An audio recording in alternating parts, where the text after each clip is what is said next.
tracking along with your goals. I think the difference is that it feels good to actually set goals. It's almost as though you've accomplished it. And yes, I know there's a psychological reason for it, and I'll tell you more about that later, but I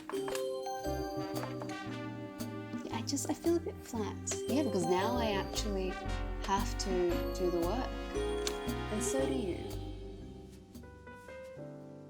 Quitter's Day is coming, and yes, it is actually a thing. A 2019 research by Strava looked into 800 million user-logged activities and predicted that people gave up on their New Year's resolution by January 19th, which in Jessica filming time is like 9 days away. I feel kind of called out, and I don't want to become a statistic, and you probably don't either. So here are 5 ways that we can scientifically not quit our goals, and there are 3 here, particularly the last one, that has hugely transformed my lives, including helping me start and build my own business, traveling the world, and squatting my own body weight. And I know that if you follow them as well, it's going to really help you too. If there's anything you take away from this conversation, then let it be this: use the $1 billion goal setting framework. Now, it's not surprising that one of the more robust findings on the research of goals is by being specific, which makes a lot of sense, because if you don't know what specifically you're trying to accomplish, then how do you know if you've succeeded? Which leads to the notorious SMART goals. So instead of saying something like, I want to save money, you're putting it in a specific way, such as, I want to save, say, $10,000 by the end of the year, which isn't a bad way of approaching goals, by the way, but SMART goals aren't smart. And a big reason for that is because it lacks a proper framework for effective, ambitious, and intentional goal achievement. And most importantly, it doesn't address and link our why and our motivations to what we're trying to accomplish. So if you're going to set goals, then a really good way of doing this is using the OKR framework, which I've made a whole video on, including a template.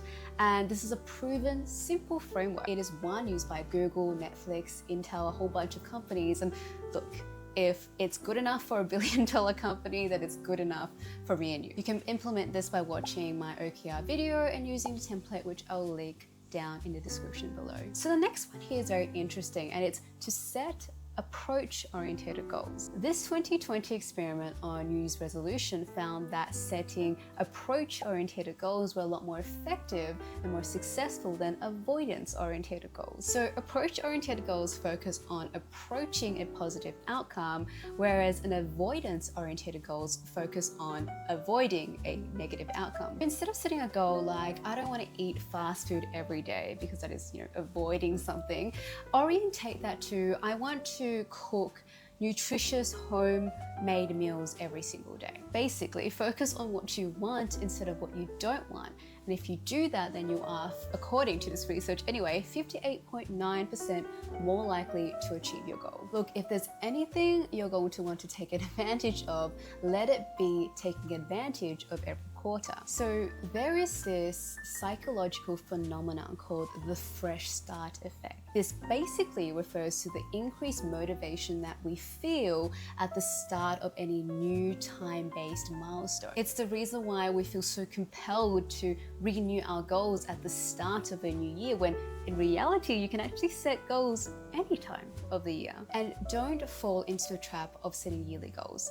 In my goal setting framework video, I actually show that you should be setting goals every 90 days. This is intentional for 3 reasons. First of all, it'll give you that fresh start effect 4 times a year. So instead of giving up your goals by Quitter's Day and then waiting a whole year, you have 4 chances to just reset on whatever it is that your goals are. Now, the second thing is that it allows you to pivot and shift your priorities and goals every 90 days, because life does happen, and the goals that you set 90 days before might not be applicable 90 days after. And reason number 3, which definitely takes the icing on the cake, is that it takes anywhere from 18 to 254 days to form a habit, which on average is 66 days. So if you set goals correctly using a framework, then most of the times you're probably forming new habits that's going to benefit you and help you reach your goals. And that does take 66 days. So in a nutshell, set your big goals to be in a 90-day window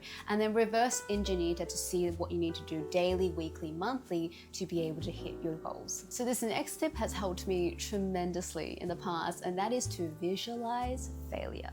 Yes, you heard right. Visualize failure, not success. So a key ingredient to the success of your goals is what psychologist Peter Gollwitzer calls implementation intention. These are when you visualize difficulties that might come up in pursuing your goals and decide in advance how you're going to handle them. So as an example, if you know you want to read more books, but you know that by the time you get into bed, the last thing you want to do is be reading a book, then visualize yourself in that situation. Visualize yourself handling it by just taking out your book and reading one page. Now, there's no pressure to read any more than that, but hey, you're still contributing to your goal. So think of everything that could go wrong and the difficulties you know you will encounter as you try to reach your goal. Just remember that 1% is better than none. Which brings me to the last and most important point of all, and that is 5.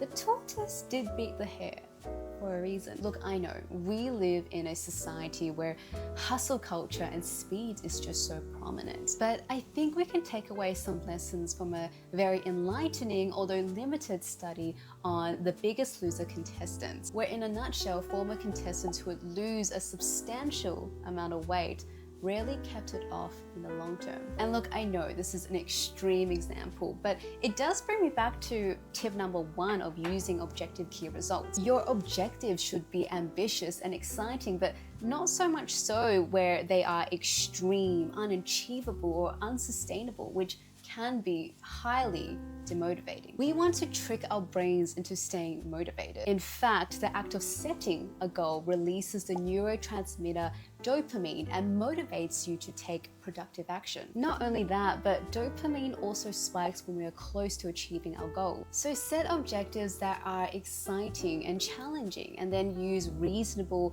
bite-sized key results to help you achieve your goals. And remember, slow and steady wins the race. So there you go. I hope that helps. And I'd love to know if you'd so kindly share what goals you are going to be focusing on over the next 90 days. My friend, thank you so much for watching, and I'll catch up with you later. Good luck.